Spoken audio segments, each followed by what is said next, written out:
Qiz keltirish kelishimi. Abdori G'ayrat O'shur. Nim bo'lyapsan bayqushim? Üçümüzün arasında qısılıp qelyaptamsan yoki boshqa bir sabab bormi? Böylekçe bir odam bo'lib qelyapsan.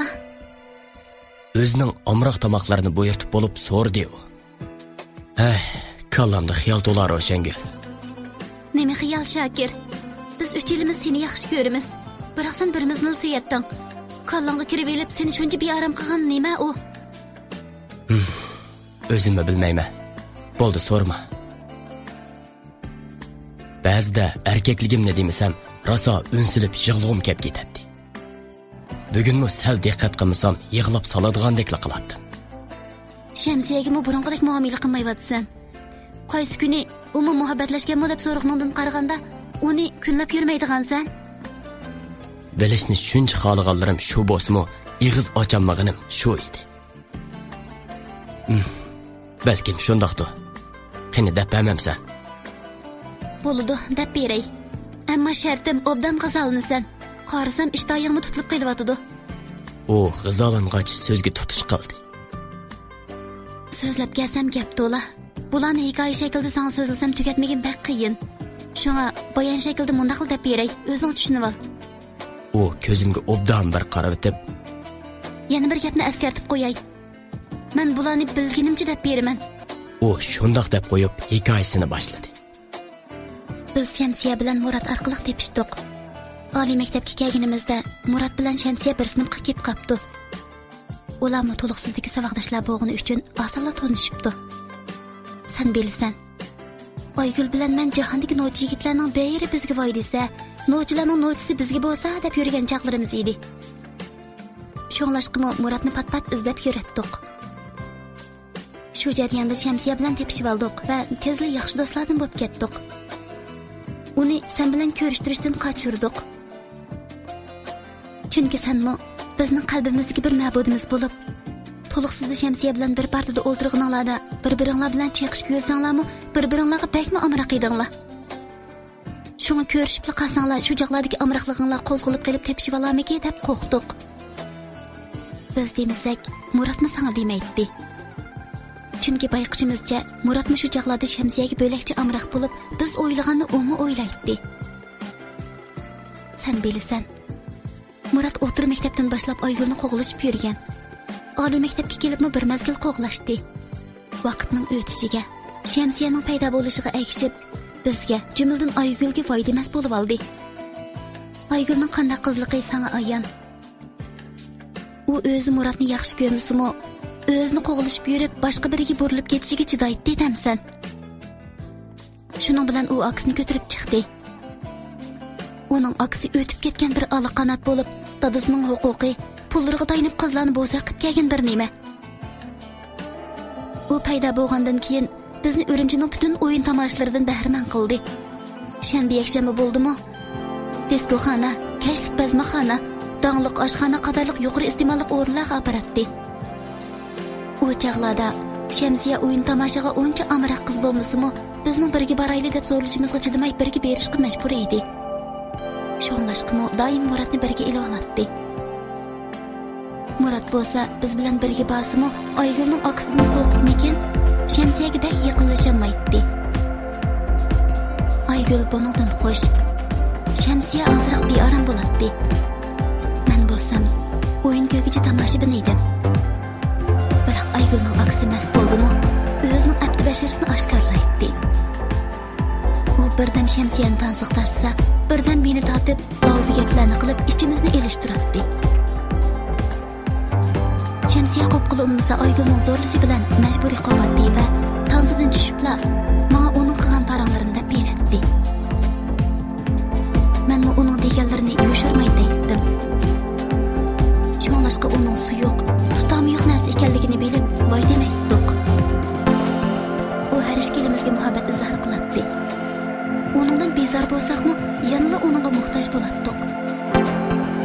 Chunki bizdek agilarning bu joylarga kelganimizda bizni qo'g'daydigan odami bo'lmasa bo'lmaydi. Bo'libmi, Oygul aksini Shamsiyaga to'nishtirish orqali Muratning o'ziga qilganlarini yondirmasa bo'lmaydi. Murat bularni bilib tursa-mu nima amal? Bu joydagilarni sen bilasan. Har xil, har yangi kishilar. Murat degan bir o'quvchi bizni emas, o'zini qo'g'diyamaydi. Aygulning aksi bu yerda xeyli tanishlik bo'lib, boshqalar uningdan taptadi degan. Biz o'yindan mehrimizni uzlamay, uning qo'g'dishidan, pul xarjlashidan qochib yurmadik. Biroq bilginki, biz uning bilan aralashib yurgan chaqlarimizda, uning tanzi o'ynagandan boshqa chaqlarda qo'limizni uchun tutqazmadik. Shamsiyami uning bilan muhabbatlashgani yo'q. Ro'shangul shunchalik so'zlab bo'lib, qandoq degandek menga qaradi. Men so'zlab, "Bo'lg'im senda" degandek gap so'z qilmay qarab o'ltirdim. U gapini davomlashtiryapti. Bunday kunlarimizmi uzunga bormadi. Bir mazgildan keyin Aygul Shamsiyaning gapi chiqsini ochiqlaydigan. Tibbiy universitetga Muratni yoki Shamsiyani deb bog'il unmaydigan bo'lib qolganligini bayqab, "Nim bo'ldi?" deb so'rasam, "Bo'ldi, so'rama" deb zarda qildi. Men ortiqcha gap so'ramadim. Uning aksimi yo'qoldi. Keyin boshqalardan bilsam, turmaga kirib ketibdi-dak. Shamsiyaning sababi ekan deb angladim, lekin zodi nim bo'lganligini bilmadim. Ayguldan so'ragan edim. U dakkamni berib qo'ydi xolos. Shamsiya bilan shuningdan beri ko'rishamagan. Yurtimizga bag'inida boshqacha o'zgarib beribdi. Keyingi ishlardan sen xabardor. U so'zdan to'xtadi. Biroq men intizorlikda bilmoqchi bo'lgan ishlar yo'q edi. Aygulning aksining zot nim sababdan kesilib ketganini bilmamsan? To'liq bilmayman. Lekin bosqinchilik qilgan degan gap bo'lgan. Yurgim portlab ketgan tasli qoldi. Rostli bosqinchilik qilgan bo'lsa, u kasal yuqmay qolarmi? Bo'ldi. Boshqalarning nakasli qilishi bilan ipitini yo'qotganni yurakdan chiqarib atgili bo'lsa-mu, bu nijosat kasal bo'lsa, qandoq qildim? Bakli shuklab ketding-ku.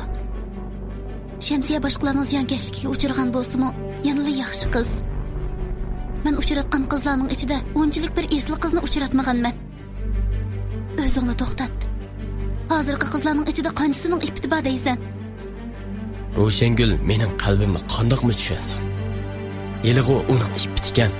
Burun poyish qiz bo'lgan bo'lsa-mu, ko'zimga ko'rinmay elivergan bo'ladi. Afsus, bu kasalni o'ylashmasam bo'lmaydi. Aygulning aksining nadligini bilamsan? Yo'q, bilmaydi ekanman. Chet elda deganda qilgan. U chet elda emaskan. Kasaldan o'lar oladi ekan. Nima kasalkan? Buncha tez tugishib ketgidak. Ro'shangul hayron bo'lib so'radi. Aydas. Ro'shangulmi gap qilmay o'ltirib ketdi. Qanchalik o'ltirishganimizni bilmayman. Bir chaqda jimjitlikni buzdim. Qandoq Ro'shangul? Mening dardimni endi tushungansan. Ro'shangulning ko'zlarida yosh tomchilaydi. Bo'ldi qil Shokir. Meni xiyollarim bilan birdan mo'ldash qila qo'y. U unsilib yig'layapti. Yig'sig'i mamujur bo'ldi. Atrofimizdagilarning qarashlari, "Sabr qilinglar" deb tasalli berishlari quloqimizga kiratdimi? Tomoq pulini qandoq to'laganimizmi esimda yo'q. Yo'lga chiqqan edik. Sabr qil Shokir. Unim ichimga tushib ketdi. Bo'g'zimga bir nima kablishib, ko'zlarimdan yoshlarim marjondek to'kilishga boshladi.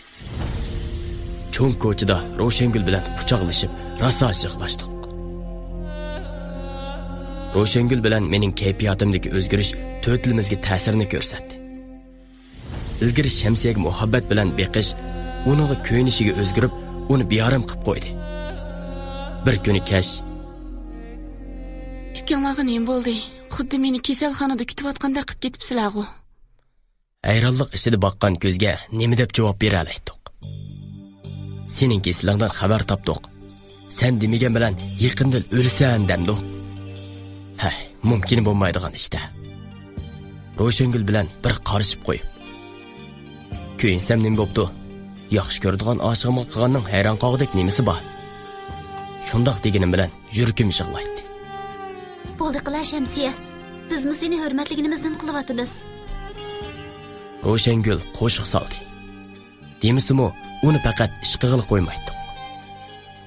Tamoq yesak, o'zimizning qochisidagi yaxshilarini elib bersak, bekor bo'lsaqlar uni dam oldirmaymiz deb bog'chilarga manzirlik joylarga berishga zo'rlaydi. Har kim bo'lsa gumonlanmay qolmaydi. Shundaq deganinglar bilan menga deyamayotgan bir ishinglar bo'lmasa bo'ladi-ku. Ularning nima ishi bo'ladi? Meni yo'lga salgandek senim yo'lga salayli da'vatgan bo'lmasin yana. O'zining suyuq past ko'nglingni bizni bormiki deb qolganmisan? Deymina, qushqashparanglar avib qelyotdi mush kunlarda. Oygul gapimni qitig'imi ib qo'ymay javob qaytardi. Demisimi fursat bo'lsa, Ro'shangul bilan paranglashib, ichbag'rimizni bo'shtadigan bo'lib olgan edik. Sen bilan paranglashay desam, po'qiganda qilib qo'ysang, ko'ydim, pishdim degandan boshqa gap yo'q. Ro'shangulga dardimni to'kmakdan boshqa amal bormi menga? Dardingni obdan to'kib ol. Ro'shangul dardmanlarning dardiga yetishga bak usta emasmi? Oygul Ro'shangulga tish tekkizmaydi. Bugun dartmilab bo'lsa-mu, deydig'inni deb oldi. Shunda Qaygul, burun sening dardingga ko'p davo bo'lgan edim. Ro'shangul shunchalik dedi. Ko'p gap qilishni xohlamadi bo'g'ay, o'g'inish qilaman deb materialni yig'ishtirdi. Men yotoqqa qaytdim. Tuyuqsiz Oygulda o'zgarish bo'lishga boshladi. Turibla u jimib ketdi. Ba'zida shuncha yomon qizlarmi yoshirin yig'layotganligini bayqab qoladi. Bizdan o'zini qochiradigan, qo'lidagi kitobini tatib olsaqmi tuymaydigan bo'lib ketgan edi. Muhabbat istoshlikqa olmasimi ajoyib bo'ladi ekan. Burunqi talmirib beqishlar, seg'inish ichidagi xiyollar bugungi kelganda yoshirin ko'z yeshi, ayrilishni o'ylagandagi hijronga aylanib, Shamsiyani ko'proq ko'rib olaydin, ko'proq beqib olayga o'zgardi. Biroq Shamsiyada bir o'zgarish, g'am, tortishish, kasal ekanligidan qilchi bishorat yo'q. Men gumonlanishga boshladim. Shamsiyada rostli kasal yo'q bo'lib, Oygulning deganlari butunlay tuhmat bo'lib yurmisi yana. Oygul bo'lsa, kundan kunga jimib, bizning ishlarimiz bilan kor bo'lmay qo'ydi. Uning nima bo'lganligini bir o'zi bilgil bo'lmaydigandek qiladi. Ahvol so'rasak, hech bo'g'ini yo'q. Sizlarning turmushingizga to'salg'i bo'lmay, ichinglar siqilib qolmagandi. Degandek tanlar bilan o'z ishimizni qilishga zo'rlab qo'yadi. Qiz keltirish kelishimi davomlashmoqda.